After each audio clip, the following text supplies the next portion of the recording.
മാന്യ പ്രേക്ഷകർക്കും പുതിയൊരു വീഡിയോയിലേക്ക് സ്വാഗതം.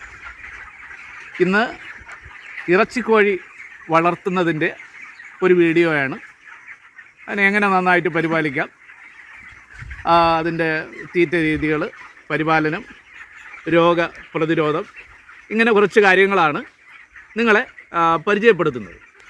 പുതുതായി ഇറച്ചിക്കോഴി, ബ്രോയിലർ ചിക്കൻ വളർത്തുന്നവർ ശ്രദ്ധിക്കേണ്ട കുറച്ച് കാര്യങ്ങളാണ് ഈ വീഡിയോയിലൂടെ പങ്കുവയ്ക്കുന്നത്. അപ്പോൾ നമുക്ക് ആ വീഡിയോയിലേക്ക് പോകാം.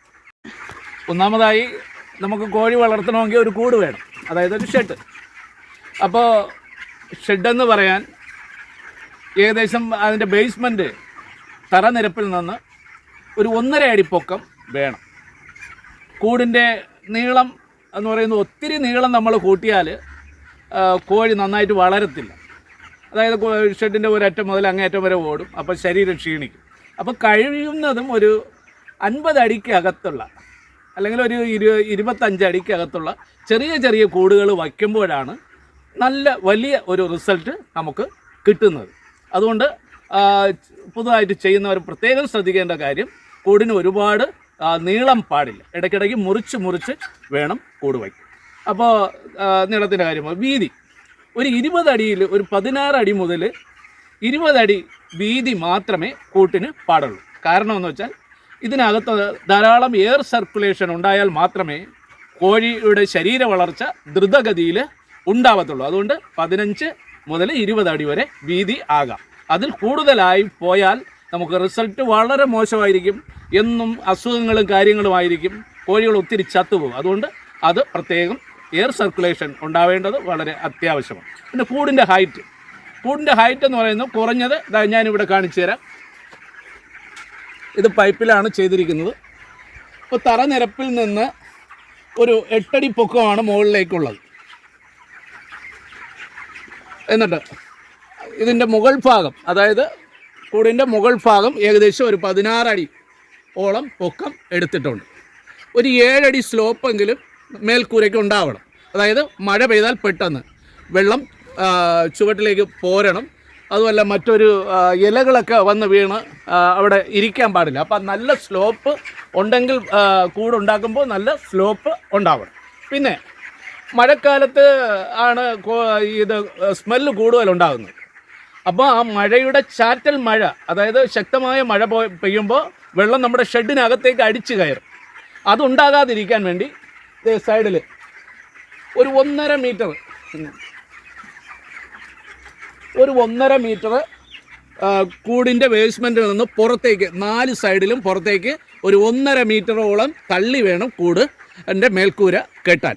അതായത് മഴ ചാറ്റിലുണ്ടായാൽ മഴ വെള്ളം അകത്ത് വരാതെ അതിനെ പ്രൊട്ടക്റ്റ് ചെയ്യണം. അകത്ത് വീണ് കഴിഞ്ഞാൽ കോഴിക്ക് അസുഖങ്ങൾ വരും. കാരണം ഇതിൻ്റെ തലയിൽ മഴത്തുള്ളി വന്ന് വീഴുകയും ഉടനെ തന്നെ ജലദോഷം വരികയും, ജലദോഷം വന്നോടം പിന്നെ കഫം ധാരാളം വരികയും കോഴികളെല്ലാം ചത്തുപോവുകയും ചെയ്യും. അപ്പോൾ അത് പ്രത്യേകം ശ്രദ്ധിക്കണം. അപ്പോൾ കൂടിൻ്റെ നിർമ്മാണത്തിൽ ഇത്രയും കാര്യങ്ങളാണ് ചെയ്യേണ്ടത്. കഴിവതും ഇതാ ഇവിടെ തറ ഞാൻ കാണിച്ചു തരാം. സിമൻറ്റ് ഒരിക്കലും ഇടാൻ പാടില്ല. ഇത് മണ്ണാണ്. മണ്ണ് നല്ല കിളച്ചതിന് ശേഷം അതിൽ കുമ്മായം കൂടെ ചേർത്തിട്ട് നല്ല പേസ്റ്റ് രൂപത്തിലാക്കി, ഒരു വെള്ളം അടിച്ച് പേസ്റ്റ് രൂപത്തിലാക്കി നമ്മൾ വയലിൽ ഞാറ് നടും പോലെ അത്രയ്ക്ക് ചെളിയാക്കിയിട്ട് ആണ് ഈ കൂട് നിർമ്മിച്ചിരിക്കുന്നത്. ഇതിൽ വെള്ളം വീണാലും ഇത് ഭൂമിക്കടിയിലോട്ട് വെള്ളം വാർന്നു പോകും. അതുകൊണ്ട് മണ്ണിൽ അടിച്ച് നമ്മൾ നിരപ്പാക്കി എടുക്കുന്നതാണ് ഏറ്റവും ഉത്തമം. ഇവിടെ ഉള്ള കോഴികളൊക്കെ തന്നെ ഇതൊരു 20 ദിവസമായ കുഞ്ഞുങ്ങളാണ്. ഏകദേശം 20 ദിവസം പ്രായമായ കുഞ്ഞുങ്ങളാണ്. ഒരു ദിവസം പ്രായമായ കുഞ്ഞുങ്ങളാണ് നമ്മുടെ വാക്സിനേഷൻ ചെയ്ത കുഞ്ഞുങ്ങളാണ് സാധാരണ ഇതേപോലെ കോഴി ഫാമുകളിൽ വരുന്നത്. അപ്പോൾ ആ കുഞ്ഞിനെ കൊണ്ടുവന്ന് ഒത്തിരി കുഞ്ഞുങ്ങളെ കൂട്ടിയിടാൻ പാടില്ല. ഇത് നമ്മൾ ബ്രൂഡിങ്ങിന് വേണ്ടി ഉപയോഗിക്കുന്ന ഷീറ്റാണ്. ഒരു 27 അടി നീളത്തിൽ കട്ട് ചെയ്ത് ഒരു 1.5 അടി പൊക്കമുള്ള ഷീറ്റാണ്. ഇതിനെ നമ്മളിങ്ങനെ വളച്ച് വച്ചതിന് ശേഷം അതിനകത്താണ് കുഞ്ഞിടുന്നത്. അപ്പം ഒരു ബ്രൂഡിങ്ങിനകത്ത് ഒരു 300 കോഴിക്കുഞ്ഞേ ഇടാവും. ഒരു ബ്രൂഡിങ്ങിനകത്ത് 300 കോഴിക്കുഞ്ഞ് ഇടണം. അതിൽ തന്നെ ഒരു 400 വാട്ട്സ് ചൂട് കൊടുക്കണം. ഇതാണ് ഇതിൽ നമ്മൾ 400 വാട്ട്സാണ് കൊടുക്കുന്നത്. ഈ 200 വാട്ട്സിൻ്റെ ഒരു ബൾബ്, 200 വാട്ട്സിൻ്റെ ഒരു ബൾബ്, ഇങ്ങനെ 2 ബൾബാണ് അറേഞ്ച് ചെയ്യുന്നത്. എന്നിട്ട് ഓരോ ഒരു 4 ദിവസം കഴിയുമ്പോൾ നമുക്ക് 200 വാട്ട്സിൻ്റെ ഒരു ബൾബ് ഊരിയിട്ട് അതിൽ 100 വാട്ട്സിൻ്റെ കൊടുക്കാം. ചൂട് കുറച്ച് കൊണ്ട് വന്നാൽ മതിയാവും. അപ്പോൾ ഒരു ബ്രൂഡിങ്ങിനകത്ത് 300 കോഴിക്കുഞ്ഞെ ഇടാവും. കൂടുതലിട്ടാൽ കോഴിക്കുഞ്ഞുങ്ങൾ ചത്തുപോകും. അതുമല്ല വളർച്ചയെ അത് ബാധിക്കുകയും ചെയ്യും. ഒത്തിരി ഞെരുങ്ങി കിടന്നാൽ അത് കുഞ്ഞുങ്ങളുടെ വളർച്ചയെ ബാധിക്കും. അപ്പോൾ പിന്നീട് നമ്മൾ ശ്രദ്ധിക്കേണ്ട കാര്യം എന്ന് പറയുന്നത്, ഓരോ ദിവസവും നമ്മൾ ബ്രൂഡിങ് അല്പം നീക്കി അകലം കൊടുക്കണം. ഏകദേശം 7 ദിവസം വരെ നമ്മൾ ഈ കൂട് വലുതാക്കിക്കൊണ്ടിരിക്കണം. 7-ാം ദിവസം മുതൽ നമുക്ക് കുഞ്ഞിനെ കുറച്ചുകൂടെ വിസ്തൃതമാക്കി ഇടാവുന്നതാണ്. അപ്പോൾ ഒരു ദിവസം പ്രായമായ കുഞ്ഞുങ്ങൾ വരുമ്പോൾ ബ്രൂഡിങ്ങിൽ തന്നെ നമ്മൾ ഷട്ടർ എന്ന് പറയുന്നതിന് ഞാനിവിടെ തുണിയാണ് ഉപയോഗിച്ചിരിക്കുന്നത്.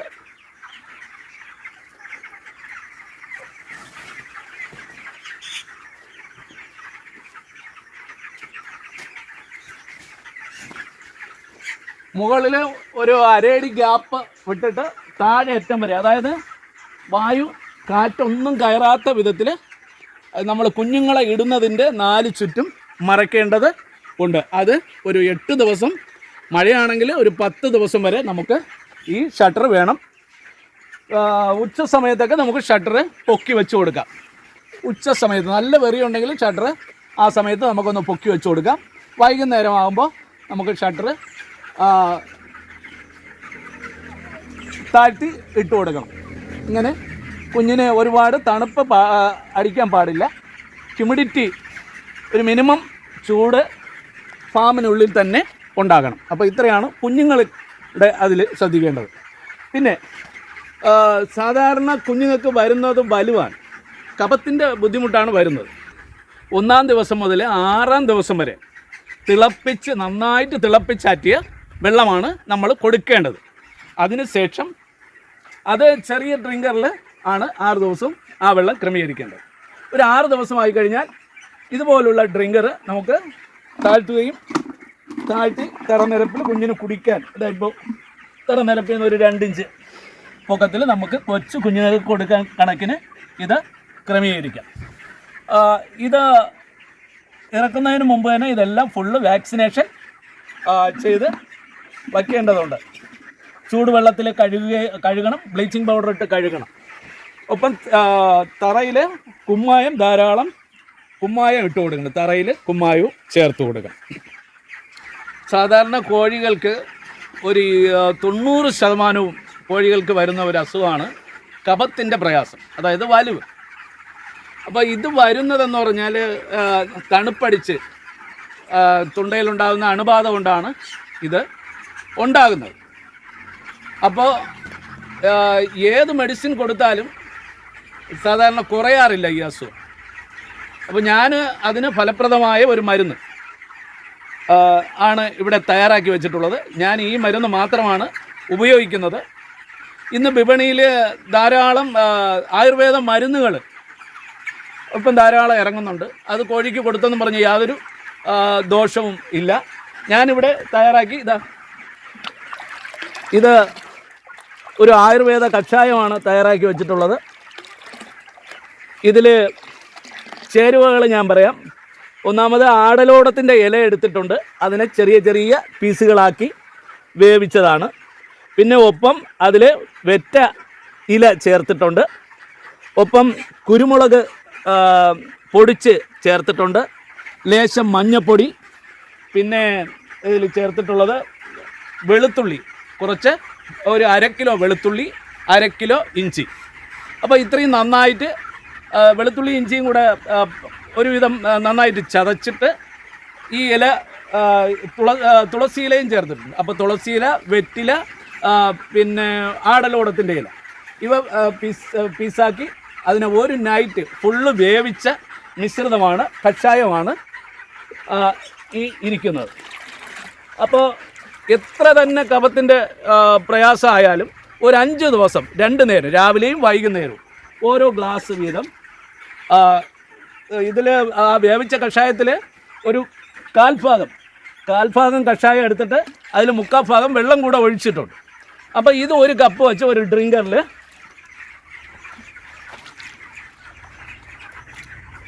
ഇത് ഒഴിച്ചു കൊടുത്താൽ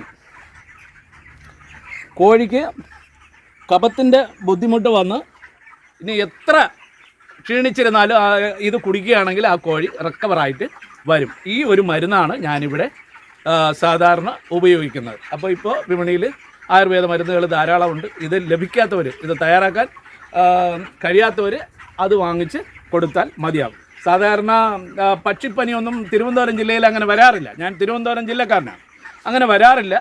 അഥവാ അതുകൊണ്ട് തിരുവനന്തപുരത്തുള്ള കർഷകർ ഏറ്റവും കൂടുതൽ ബുദ്ധിമുട്ടുന്നത് ഈ കഫക്കെട്ടാണ്. അതിനുള്ള ഒരു ഫലപ്രദമായ മരുന്നാണിത്. സംശയമുള്ളവർ എന്നെ വിളിച്ച് ചോദിച്ചാൽ മതി. ഞാനതിൻ്റെ തയ്യാറാക്കുന്ന വിധം കൂടെ കുറച്ചുകൂടെ ഡീറ്റെയിൽ ആയിട്ട് പറഞ്ഞു തരുന്നതായി. അപ്പോൾ ഇതിപ്പോൾ 20 ദിവസമായി, 10 ദിവസം കഴിയുമ്പോൾ ഇത് പിടിക്കും. ഈ കോഴി പോകുന്നത് നമ്മളെ തിരുവനന്തപുരം ജില്ലയിലെ ലുലു മാളിലേക്കാണ്. ലുലു മാളിന് ഒരു ദിവസം 4000-ഓളം കോഴി ആവശ്യമുണ്ട്. ഞാനിവിടെ 1000 കോഴിയാണ് വളർത്തുന്നത്. അപ്പോൾ എൻ്റെ ബന്ധുക്കളൊക്കെ കൂടെ കുറച്ച് കോഴി ഇട്ടിട്ടുണ്ട്. അങ്ങനെ ഈ കോഴി ശരിക്കും നമുക്ക് വിശ്വസിച്ച് കഴിക്കാവുന്ന ഒരു ചിക്കനാണ്. ഈ ഫാമിൽ നിന്ന്, ഇവിടെ അടുത്തുള്ള ഫാമുകളിൽ നിന്നൊക്കെ ലുലു മാളിൽ പോകുന്നത്. ഇതിൽ യാതൊരു വിധമായ സൈഡ് എഫക്റ്റുകളുമില്ല. സാധാരണ കോഴി ഇറച്ചിയെക്കുറിച്ചൊക്കെ ഒരുപാട് എന്താ പറയുക, മോശമായ അഭിപ്രായങ്ങളൊക്കെയാണ്. അതാരും പേടിക്കണം. ഞങ്ങളൊരു 10-20 വർഷം കൊണ്ട് ഈ കോഴി കഴിക്കുന്നവരാണ്. പൊണ്ണത്തടിയോ അങ്ങനെ ഒന്നും ഇതുവരെയും വീട്ടിൽ ആർക്കും വന്നിട്ടില്ല. അതൊന്നും വരത്തില്ല. മനുഷ്യന് ഏറ്റവും കൂടുതൽ കഴിക്കാമെന്നുള്ള മാംസം എന്ന് പറയുന്നത് ലോകത്ത് 1-ാം സ്ഥാനത്ത് നിൽക്കുന്നത് ഇത് പിക്കിൻ്റെ ഇറച്ചിയാണ്, അതായത് പന്നി ഇറച്ചിയാണ്. അത് കഴിഞ്ഞാൽ 2-ാം സ്ഥാനത്ത് നിൽക്കുന്നത് ഈ ബ്രോയിലർ ചിക്കനാണ്, പക്ഷികളുടെ ഇറച്ചി. അതിൽ ഏറ്റവും കൂടുതൽ മുൻഗണനയിൽ നിൽക്കുന്നത് കോഴികളുടെ ഇറച്ചിയാണ്. ഇത് നന്നായിട്ട് വേവിച്ച് ഡ്രൈ ആയിട്ട് കഴിച്ചാൽ, അതായത് ഇന്ത്യയിലെ ലോകത്തിലെ തന്നെ ഗുസ്തിക്കാർ ഒക്കെ കഴിക്കുന്ന അവരുടെ ഒരു മെനുവാണിത്. സ്പോർട്സ് ചെയ്യുന്നവരുടെ ഒരു മെനുവാണ് ഇത്. ഇതിൽ അമിതമായ എണ്ണകളൊന്നും കഴിക്കാതെ ഈ ഇറച്ചി നമുക്ക് ഡ്രൈ ആക്കി നന്നായിട്ട് കഴിക്കാവുന്നതാണ്. അതുകൊണ്ട് എല്ലാവരും ഈ വീഡിയോ സ്കിപ്പ് ചെയ്യാതെ കാണുക. അടുത്ത ഒരു വീഡിയോ ആയിട്ട് വരുന്നതുവരെ എല്ലാവർക്കും നന്ദി, നല്ല നമസ്കാരം.